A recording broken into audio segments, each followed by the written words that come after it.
How's it going, everyone? It's Sam. I'm coming over from the channel My Financial Friend, and I'm coming over to TipRanks once a week to talk to you about different stocks. Now today we're looking at a couple space-related stocks because there's one that's really moving, one that's a fan favorite, and then one that's a sleeper that no one's really looking at right now. Now, of course, do your own due diligence, do your own research. I'm not a financial advisor. If you like anything in this video, you can check out the links below the video so that way you can get access to TipRanks and even get an unfair advantage with TipRanks Premium. So why are we talking about space-related stocks? Well, space is at an inflection point. Kathy Wood actually talks about this a good amount, which is that we are at an inflection point with technology where everything is going to converge and make things possible that were never possible before. And we're starting to see that in space. You can see 38,000 satellites to be built and launched over the next 8 years, a 14x increase from the last 10 years. So a huge number of satellites are going to be deployed. You can see Amazon, Astra, Planet, Hawkeye. There are going to be all these different companies that are trying to launch these different satellites. Access to space is 25x too expensive, too infrequent, and too slow right now. However, a couple companies are leading this race to space. Now, the first one I want to talk about is Rocket Labs. Now, they just got their first analyst coverage yesterday, and they were given a $30 price target from their $18.25 that they're at now. They actually are up 21% on the day because of this. I actually own this stock, and I've actually talked about all three of these stocks before. This is one of the stocks I own of the three here today. Then also I want to talk about Astra. Astra is a company that's up 5% today. It's definitely a fan favorite because Dead Inside talks about it a good amount on his channel, and he has nearly $1 million in it. It's been given one analyst price target of $13. Now, looking at the companies, they are fairly similar in what they do, but their market caps are pretty different. Right now, Rocket Lab is over $8.1 billion in market cap, while Astra is just about 2.36. So you are paying over 3 times as much for Rocket Lab as you are compared to Astra. But I will show you why that is here today. First of all, we do have to hit on the fact that Rocket Lab got their analysts to cover them yesterday and got a pretty high price target. Also, they just gave these results as of yesterday, revenue of $29.5 million, which is 237% year-on-year revenue growth, and an expansion in gross margins from negative 67 to a positive 13%. That's pretty big. They grew their backlog 136% year over year to 141 million as compared to a backlog of 59.9 million last year. So large increases there. They also announced this: 5 Electron satellites, 25 satellites, 1 entire constellation. We've signed a deal with Kinesil IoT to deliver the Internet of Things constellation to space on Electron. So that's another big deal that they made. So looking at the two different projects here, you can see that Rocket Lab is actually a lot further along in what they're doing. So Rocket Lab is a small launch leader, 16 successful orbital launches compared to zero for Astra. Virgin Orbit has 1. And of course, if SpaceX was public or if Blue Origin was public, we would be talking about them too, but they are not public at this point. But you can see 16 compared to 0. Also, you can take a look at some of Rocket Lab's customers: NASA, DARPA. We have a couple of government agencies here, Black Sky. There are a lot of big names on this list. Now, Astra also has some big names. They have 5 different government organizations that they've worked with, but you're going to see that with a lot of these just because of the fact that there aren't many options out there, especially based in the US. Also, we can take a look here.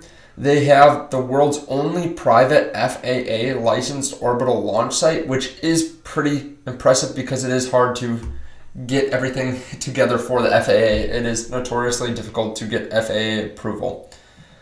From there, we can take a look at their actual revenue. So they had $35 million in projected revenues for 2020. Now, this was beginning of the year, and then they're expecting 69 million this year. Now, they just announced 29.5 million for the first half, so it looks like they'll probably be on pace or pretty close to what they expected. Also, they are expecting to be EBITDA positive by 2023.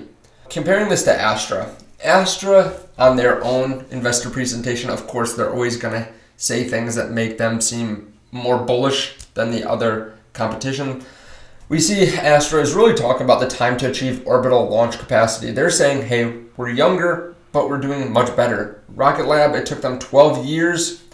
Astra took them 4 years. They're faster than SpaceX. They're faster than Virgin Orbit. They're saying even though we're not at the same place that these other companies are, we are making moves very quickly.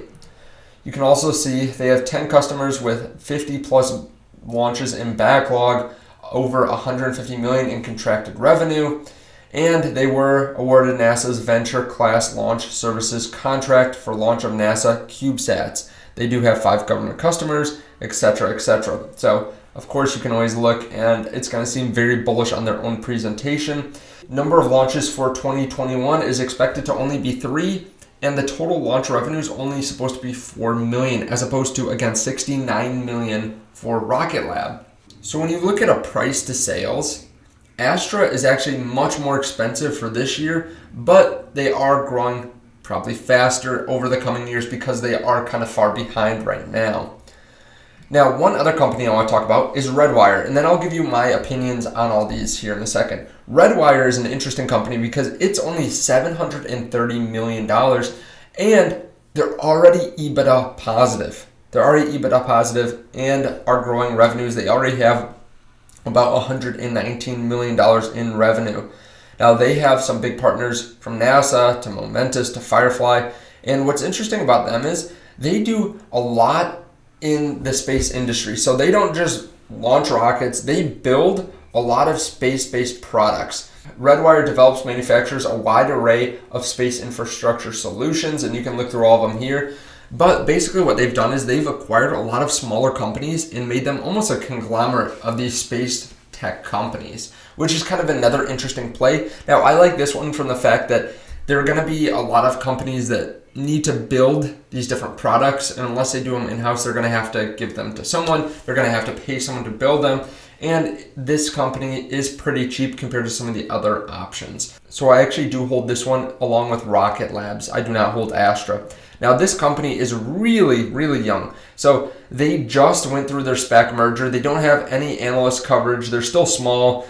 So unfortunately, we can't get a lot of coverage on them yet, but you can see some of the news for the company here on TipRanks. So what do I think about these companies? Which ones are the best deals? Which ones are the most bullish? Well, Redwire, I think, is by far the cheapest. I think it might be the best value, but you're not going to see some of the great growth that you see probably from these other two companies. So if you're looking for a space-based company, but you don't want to get too risky, Redwire might be a good way to go.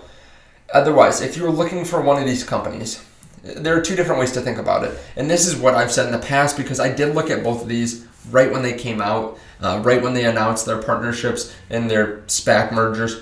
The way I look at it is right now, Astra has fallen down. We can see actually on the 1 month, it's been up around $12. Now it's fallen down. It was up around $15 here. It's fallen down a good amount. So it actually was valued around $4 to $5 billion before.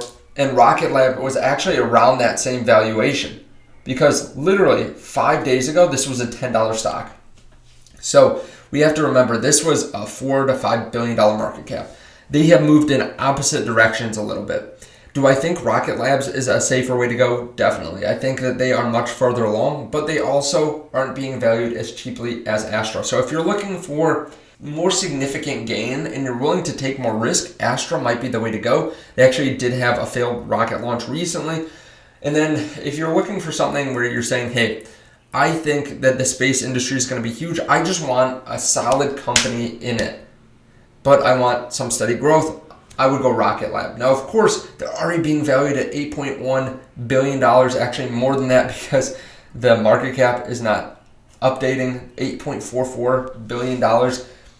I personally am not trying to ape into this and to try to FOMO into it. I am sitting with the shares that I had. If the market has tossed anything over the last 3 or 4 months, it's not to get FOMO because prices regularly come down. I mean, heck, today we're up 25%.